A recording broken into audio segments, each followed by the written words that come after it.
এখানে আমাদের ত্রিকোণমিতিক অনুপাত 9.1 এর হচ্ছে যে এমসিকিউ এর যে বেসিক এমসিকিউ আছে টপিক সূক্ষ্মকোণের ত্রিকোণমিতিক অনুপাত।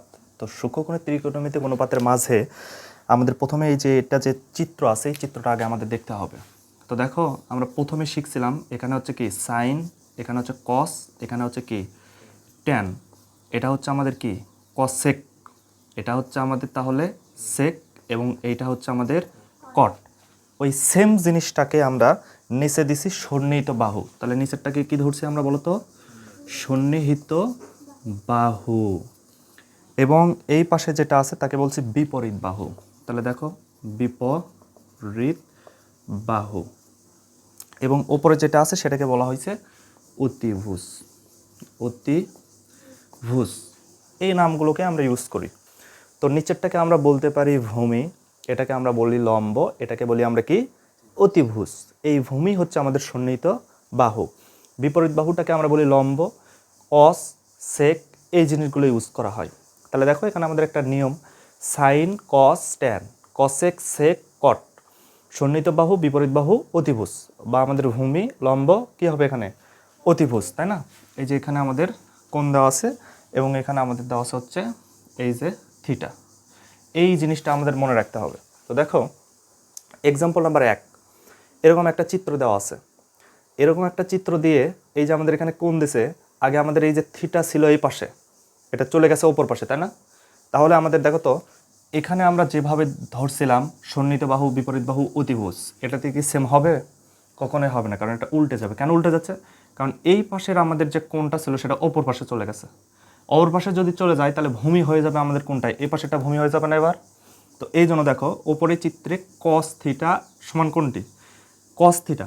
আমরা জানি কবরে কি কবরে ভূততি। তাহলে এই যে দেখো কস থিটা, তাহলে কবরে ভূততি মানে কি ভূমিভাগ অতিভুজ, তাই না? তাহলে ভূততি মানে কবরে ভূততি মানে কস থিটা সমান হচ্ছে ভূমিভাগ অতিভুজ। তো এই যে দেখো কস থিটা সমান ভূমিভাগ অতিভুজ, বাট এখানে ভূমি কোনটা অতিভুজ কোনটা কোনটা সেটা তো বের করতে হবে। এই জন্য আমরা এখানে লিখছি সলভে সমকোণী ত্রিভুজের সূক্ষ্মকোণ সংলগ্ন। তাহলে সমকোণী ত্রিভুজের সমান কোণ যেটা আছে সূক্ষ্মকোণ সংলগ্ন বাহু হলো ভূমি। তাহলে দেখো আরেকবার বলি, ত্রিভুজ সূক্ষ্মকোণ সংলগ্ন বাহু হচ্ছে কি ভূমি। তাই ত্রিভুজ এ বি সিতে সূক্ষ্মকোণ হচ্ছে কোনটা? সংলগ্ন মানে লাগানো। এই যে এটার সাথে যে লাগানো থাকবে না, এই যে আমাদের কোণ আছে না, এর সাথে যেটা লাগানো থাকবে, এই যে দেখো এই যে এটার সাথে আমাদের কি পাশে লাগানো ছিল না, তাহলে এটার সাথে সংলগ্ন যেটা লাগানো থাকবে সেটার নাম কি হবে? ইয়াস, ওটার নামই কি হবে? হ্যাঁ সংলগ্ন, এবং ওটার নামই কি হয়ে যাবে? ভূমি হয়ে যাবে। তাহলে এটার সাথে দেখো এটা লাগানো ছিল না, তাহলে ভূমি এটাকে বলবো। ওই পাশে কি ভূমি বলা যাবে এবার? আর ওই পাশে কি হলো, এটার এটার সাথে এ পাশে লাগানো আছে না, তাহলে ভূমি কি আমি এ পাশে বলতে পারবো? তাহলে এইটার সাথে সংলগ্ন যেটা লাগানো আছে সেটা হচ্ছে কি আমাদের ভূমি। এই জন্য কোণ এ, এই যে কি ধরছি এখানে কোণ এ এর সন্নিহিত বাহু হচ্ছে এসি হলো কি এসি, এবার হয়ে গেছে ভূমি। এসি কি হয়েছে? ভূমি। তার মানে এই যে এটার সাপেক্ষে যে থিটাটা থাকবে সেটাই হবে কি আমার ভূমি হয়ে যাবে। সন্নিহিত মানে ওইটার সাথে আমাদের কোথায় গেল সেটা। আচ্ছা, কোণ এ এর সন্নিহিত বাহু, এই যে আমরা এখানে বলছি না সন্নিহিত বাহু বা বিপরীত বাহু, মানে ভূমিকে আমরা সন্নিহিত বাহু বলা হচ্ছে। ভূমিকে কি বলা হচ্ছে? সন্নিহিত বাহু বলা হচ্ছে। বুঝতে পারছো বিষয়টা? এটাই। তাহলে বাহু এসি হলো কি ভূমি। এসি যদি ভূমি হয় তাহলে আমরা বুঝতে পারতেছি। এবার দেখো তাহলে কস থিটা সমান কি হচ্ছে ভূমি ডিভাইডেড কি অতিভুজ। তো আমরা ভূমি বাইসি কোনটা? এটা এখানে ভূমি বাইসি এসি। আর আমাদের অতিভুজ কোনটা হবে বলো তো? অতিভুজ হবে এটা। তাহলে এটা যদি ভূমি হয় তার পাশে বিপরীতটা কি হবে? লম্ব। আর এটা হবে আমাদের অতিভুজ। তো ওইখানে আমাদের দেখো এটা আমাদের কি ছিল? ভূমি। তার অপর পাশে যেটা ছিল সেটা হচ্ছে আমাদের লম্ব, আর অপোজিটটা কি আমাদের অতিভুজ। এইটাই ছিল আমাদের এই 1 নাম্বার এক্সাম্পল। তাহলে চলো এখন আমরা পরেরগুলো আরামে দেখতে পারবো। এক্সাম্পল 2 তে বলছে থিটা কোণের ট্যান এর অনুপাত নিচে কোনটি? তাহলে থিটা কোণের ট্যান এর অনুপাত হচ্ছে কি হবে আমাদের? দেখো তো ট্যান থিটা সমান আমাদের কি লেখা যায়? টেমসে লাস ভাসে। তাহলে আমরা দেখি আগে সূত্রটা লিখি। ট্যান থিটা ইকুয়াল লাস মানে কি লম্ব, ভাসে মানে কি বলতো? ভূমি। তাহলে টেমসে লাস ভাসে, লাস মানে লম্ব, ভাসে মানে ভূমি। তাহলে ট্যান থিটা সমান আমার কি হচ্ছে? লম্ব বা ভূমি হচ্ছে না? তাহলে লম্ব সমান আমাদের এখানে দেখো তো লম্বকে আমরা বিপরীত বাহু বলছি না, আর ভূমি তো ভূমি আমরা দিছি, ভূমিকে আমরা সন্নিহিত বাহু বলছি না। তাহলে এটা কি আমাদের বের করতে পারবো না? খুব সুন্দরভাবে এটা আমরা অ্যান্সার করতে পারবো। এখন নিচের কিছু এরকম করে এর সাথে যেমন ধরো আমাদের এখানে কট theta, sine theta, cosec theta হলে কি কি হইতে পারে সেটা আমরা এখানে লিখছি। যেমন ধরো আমাদের এখানে কট থিটা হলে হবে সন্নিহিত বাহু বিপরীত বাহু, সাইন থিটা হলে সাগরের লবণতি। তাহলে দেখো লবণ মানে কি লম্ব কি ওখানে বিপরীত বাহু, অতি মানে অধিভুজ, বিষয়টাকে বুঝতে পারছো? কসেক সমান হচ্ছে অধিভুজ ভাগ বিপরীত বাহু। এই জিনিসগুলো আমাদের একটু মুখস্থ রাখতে হবে। আর এই যে এখানে আমাদের যে চিত্রটা দেওয়া আছে সেইটাই ওখানে আমি লিখে নিছি যে সন্নিহিত বাহু বিপরীত বাহু অতিভুজ। ঠিক আছে, বিষয়টা এ পর্যন্ত জানতে পারলে পরের স্টেপের যা বেসিক এখান থেকে যদি প্রশ্ন সাজায় আমরা রিল্যাক্স মোডে এখান থেকে বের করতে পারবো না? ডেফিনেটলি এখান থেকে আমরা বের করতে পারবো। সো এই কনসেপ্টটা তোমাকে মনে রাখতে হবে। চলো এর পরের টপিকটা আমরা দেখার চেষ্টা করি। আচ্ছা দেখো, এক্সাম্পল নাম্বার 3। এক্সাম্পল 3-তে দেওয়া আছে সাইন থিটা ইকুয়াল √3/2 হলে কট থিটা ইকুয়াল কত হবে? হোয়াট? সো দেখো, সাইন থিটা সমান সাগরের লবণতি মানে লম্ব ভাগ অতিভুজ। লম্বর মান দেওয়া আছে কত? √3 এবং আমাদের অতিভুজের মান দেওয়া আছে 2।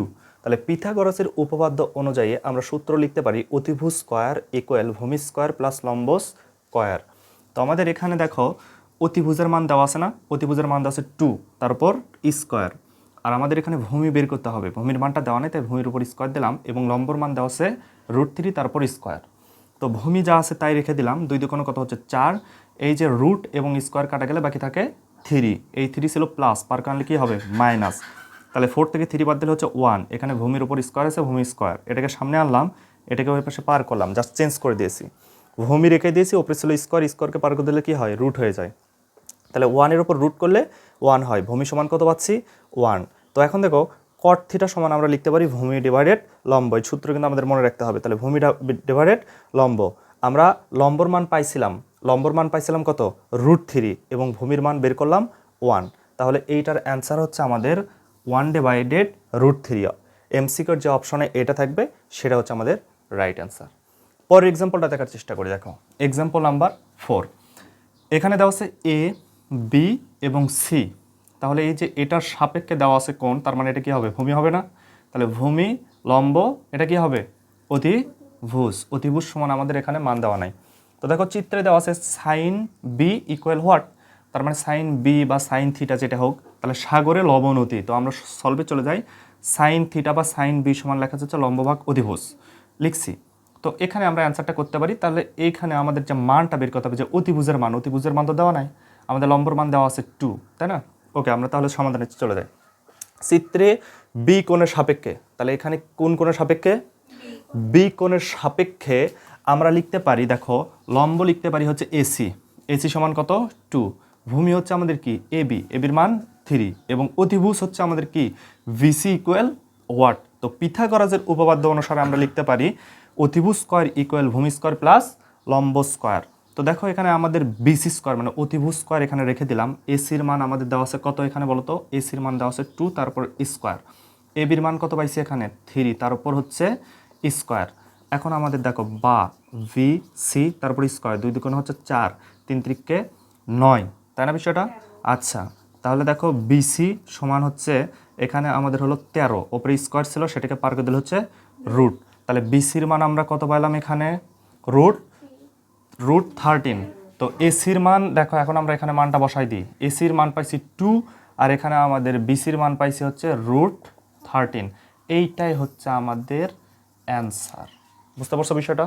তাহলে এমসিকিউ ত্রিকোণমিতির এমসিকিউর অ্যান্সারগুলো আমরা এভাবে সমাধান করার চেষ্টা করব। নাও তুলে নাও। এক্সাম্পল 5-এ এখানে চিত্রতে দেওয়া আছে আমাদের এমএনপি। তাহলে এই যে এটার সাপেক্ষে দেখো তো আমাদের ভূমি কোনটা হচ্ছে? এনপি, তাই না? এটার বিপরীত। তাহলে ভূমি লম্ব অতিভুজের মান কি দেওয়া আছে? নেই। হোয়াট? তো চিত্রের আলোকে কস পি এর মান নির্ণয় করো। কস কিসের মান বের করতে বলছে? পি এর মান। তাহলে পিথাগোরাসের উপপাদ্য অনুসারে আমরা লিখতে পারি অতিভুজ স্কয়ার সমান ভূমি স্কয়ার লম্ব স্কয়ার। এখানে আমাদের লম্ব বা ভূমি আগে পিছিয়ে আসলে কোনো সমস্যা নেই। তো আমাদের এখানে ভূমিটা আগে হতো, লম্বটা আমরা পরে দিচ্ছি, কোনো সমস্যা নেই। তাহলে লম্বর মান এখানে এম এন এর মান কত আছে বলো তো? 1, তার উপর হচ্ছে স্কয়ার। ভূমির মান কত দেওয়া আছে? √3, এর উপর আছে স্কয়ার।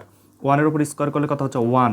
আর এখানে √3 এবং স্কয়ার এবং রুট কাটা গেলে বাকি থাকে 3। তাহলে এখানে কত হবে আমাদের বলো তো? 4 হচ্ছে। এই পাশে আছে আমাদের অতিভুজ, তারপরে স্কয়ার আছে। সেই দেখো এখানে আমরা এভাবে লিখতে পারি অতিভুজ, এভাবে এটা কিন্তু যাবে। স্কোয়ার, এখানেও আসে আমাদের চলে আসবে এইভাবে অতিভুজ, তারপর হচ্ছে কি স্কোয়ার। এবার আমরা লিখব অতিভুজ, এর উপরে যে স্কোয়ার ছিল সেই স্কোয়ারকে যখন পার করে দেবো তখন হয়ে যাবে √4। তাহলে অতএব অতিভুজ স্কোয়ার সমান, অতিভুজ স্কোয়ার না, অতিভুজ সমান হচ্ছে আমাদের কত 2, √4 সমান হচ্ছে 2। এখন আমরা মান বসালে আমাদের অ্যান্সার হয়ে যাচ্ছে। তাহলে cos p সমান হচ্ছে লম্ব ভাগ ভূমি ডিভাইডেড হচ্ছে অতিভুজ। ভূমির মান এখানে কত দেওয়া আছে বলো তো? ভূমির মান দেওয়া আছে √3, আর অতিভুজের মান আমাদের কত পাইছি? অতিভুজের মান পাইলাম 2। তাহলে এইটা আমাদের কি হচ্ছে বলো? এটাই হচ্ছে আমাদের অ্যান্সার, তাই না? আচ্ছা, তাহলে আমাদের এটার অ্যান্সার হচ্ছে √3/2। পরের এক্সাম্পলে আমরা ফিরে যাই। দেখো, তাহলে পরের এক্সাম্পলটা দেখো, তারপর একটু তুলে নাও। এখানে বলছে ত্রিভুজ ABC এর কোণ B সমান হচ্ছে কত ডিগ্রি? 90 ডিগ্রি। এই যে এখানে কোণ B সমান কত ডিগ্রি? 90 ডিগ্রি। AB সমান কত সেন্টিমিটার? AB সমান হচ্ছে 3 এবং BC সমান কত দেওয়া আছে? 4 হলে সাইন C সমান এর মান কত হবে? তাহলে আমাদের ভূমি কোনটা হবে বলো তো? এখানে BC হচ্ছে ভূমি, AB হচ্ছে লম্ব, AC হচ্ছে অতিভুজ। তাহলে পিথাগোরাসের উপপাদ্য অনুসারে আমরা লিখতে পারি, এই যে আমাদের দেখো অতিভুজ স্কয়ার সমান হচ্ছে ভূমি স্কয়ার প্লাস হচ্ছে আমাদের লম্ব স্কয়ার। তো এখানে আমাদের তুমি AB আগে দিলে বা BC পরে দিলে এটা কোনো বিষয় না, সমস্যা নাই। তো আমরা এই অনুযায়ী এখন মানটা বসাই। এবির মান পাইছি 3, তারপর হচ্ছে স্কয়ার, প্লাস বিসির মান পাইছি 4, তারপর হচ্ছে স্কয়ার। 3 3 9, 4 4 16, 16 আর 9 হচ্ছে কত? 25। আর এই যে এখান থেকে আমরা এই যে AC স্কয়ার, এই যে এবার AC এখানে লিখবো, আর উপরে স্কয়ার ছিল, স্কয়ারকে পার করে দিলে রুট হচ্ছে। অতএব AC সমান কি হবে এখানে বলো তো? 5 হবে। এগুলোতে বা ইউজ করতে পারো এরকম করে। তাহলে পাইছি 5। তাহলে এইটার মান কত পাইলাম আমি? আবার 5 পাইছি। তো আমাদের দেখো এখানে লম্বর মান কত দেওয়া ছিল? লম্ব হচ্ছে AB এর মান হচ্ছে 3 আর অতিভুজের মান পাইছি 5। এইটাই হচ্ছে আমাদের কি অ্যান্সার। বিষয়টা কি বোঝা গেছে? তাহলে এভাবে আমাদের এই MCQ এর সমাধানগুলো করতে হবে। এক্সাম্পল নাম্বার 7, এই প্রশ্নটাকে একটু লেখা রাখো, VVI,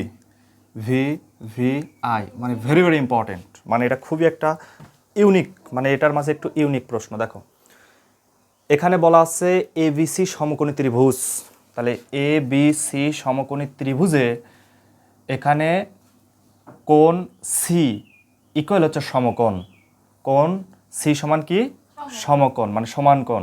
এবং কোণ B ইকুয়াল দেওয়া আছে 2A, মানে A যতখানি তার দ্বিগুণ এটা। এবং BC সমান দেওয়া আছে 4 সেন্টিমিটার। BC সমান কত দেওয়া আছে? 4 সেন্টিমিটার। এই যে BC সমান 4 সেন্টিমিটার হলে AB এর মান নির্ণয় করো। তাহলে AB মানে এখানে কি অতিভুজ পাচ্ছি না? অতিভুজ। তাহলে দেখো ত্রিভুজ ABC হতে আমরা পাই, দেখো এখানে লেখা যাচ্ছে কোণ A প্লাস কোণ B প্লাস কোণ C ইকুয়াল হচ্ছে কত? 180 ডিগ্রি, এটা লেখা যায়। তো এখন দেখো কোণ এর জায়গাতে কোণ A রাখলাম, কোণ C সমান কত ডিগ্রি? 90 ডিগ্রি। মানে এই যে এখানে কোণ C সমান হচ্ছে কত ডিগ্রি হবে? 90 ডিগ্রি হবে। এবং কোণ B সমান, এই যে দেখো তো 2A লেখা যায় না? কোণ 2A, বুঝতে পারছো? তাহলে কোণ 2A, আর এখানে 180 জায়গাতে 180 রেখে দিলাম। 2A আর এখানে A, 2 আর A মিলে হচ্ছে কত? 3A। এই পাশে 180 আছে, 180 রাখলাম, এটা ছিল 90, প্লাস পার করে দিলে কি হচ্ছে? মাইনাস। তাহলে 180 থেকে 90 বাদ দিলে কত হচ্ছে? 90 ডিগ্রি। এখানে যা আছে তাই। এখন আমি কোণ A রেখে দিলাম, 3 ছিল গুণন, পার করে দিলে কি হচ্ছে? ভাগ। তাহলে 90-কে 3 দ্বারা ভাগ করলে হচ্ছে কত? 30 ডিগ্রি। তাহলে কোণ A সমান হচ্ছে আমি কত পাইলাম? 30 ডিগ্রি। এখন দেখো কোণ B, কোণ B সমান আমাদের কি লেখা যায়? কোণ B সমান হচ্ছে আমাদের 2A, কোণ মানে 2 কোণ A। তাহলে 2 জায়গাতে 2 দিলাম, আর কোণ এর মান কত পাইছি আমি এখানে বলো তো? 30 ডিগ্রি। তাহলে 30 দুগুণে কত হচ্ছে? 60 ডিগ্রি। তাহলে এই জিনিসটাই আমি এখানে করছি। তাহলে এর মান এবং বির মান কি আমি এখান থেকে পাইছি বলো তো? বির মান পাইছি না? এর মান আর বির মান পাইলাম না? তাহলে এর মান হচ্ছে 30 ডিগ্রি আর বির মান কত হলো? 60 ডিগ্রি, কারণ হচ্ছে ওটার দ্বিগুণ। এখন দেখো আমাদের প্রশ্নে বলা আছে AB এর মান নির্ণয় করো। তাহলে cos 60 ডিগ্রি আমরা এটা লিখতে পারি এখন, cos 60 ডিগ্রি ইকুয়াল হচ্ছে কত হবে? তাহলে প্রশ্নের আগে আমরা দেখার চেষ্টা করি। তাহলে cos থিটা মানে কবরে কি? ভূত অতি, মানে ভূমিভাগ অতিভুজ।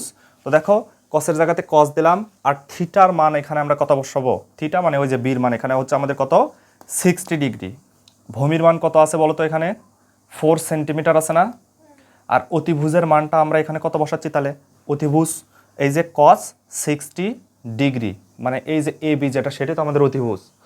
এখন দেখো আমরা এখানে এ বি রেখে দিচ্ছি, 4 এর জায়গাতে 4 রাখছি, cos 60 ডিগ্রির মান হচ্ছে হাফ। cos 60 ডিগ্রির মান কত?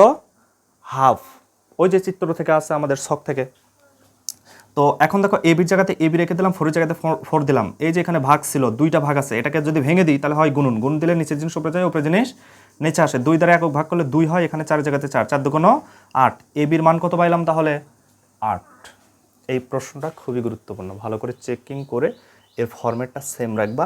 শুধু এদিক ওদিক মানগুলো আমাদের একটু উল্টাপাল্টা করে দিতে পারে। এটা আমাদের শর্ট কোশ্চেনেও আসতে পারে, আবার এমসিকিউ দিতে পারে। এটা কিন্তু বিভিন্ন বোর্ডে এই প্রশ্নগুলো কিন্তু আছে। সো বলো এখানে কস কেন হয়েছে সেটা, তাই না? এই প্রশ্ন তো হইতে পারে নাকি? এই প্রশ্ন যদি হয় তাহলে আমরা এখানে আগে ফরম্যাটে এই চিত্রতে তাকাবো। চিত্রতে তাকাই দেখতেছি যে এখানে যে আছে নিচের পার্ট, নিচের পার্টের নাম হচ্ছে ভূমি, এই পার্টের নাম কি? লম্ব, আর এর নাম হচ্ছে কি আমাদের অতিভুজ, তাই না? তো আমাদের অতিভুজটাই কি চাইছে, তাহলে অতিভুজটা যখন আমাদের চাইছে, এখানে ভূমির মানটা দেওয়া আছে। তো দেখো তো আমাদের কস, তাহলে এই যে কস হচ্ছে এই পার্টে হবে, এটা সাইন, এটা কস, এটা হচ্ছে কি ট্যান। তাহলে কস কবরে ভূত অতি, মানে ভূমিভাগ অতিভুজ। তো আমাদের ভূমির মান দেওয়া আছে, অতিভুজের মান দরকার, তার মানে আমাদের এই কস থিটাটাই এখানে আমাদের বসাতে হবে, অন্য কিছু বসানো যাবে না। ক্লিয়ার হিসাব? এভাবেই বাকি জিনিসগুলো আমাদের চাইলে সেগুলো আমরা দেখাবো। এর বাইরে কোনো জায়গা থেকে প্রশ্ন আসার কথা না। এই যে টপিকগুলো দেখতেছি এগুলো যদি খালি আমরা অ্যাপ্লাই করতে পারি বা ব্যাখ্যাগুলো যদি দিতে পারি, তাহলে আমাদের এই ত্রিকোণমিতি বা অন্য জিনিসের অ্যান্সার আমরা খুব সহজে করতে পারবো। নাও আর কোনো প্রশ্ন আছে কারো?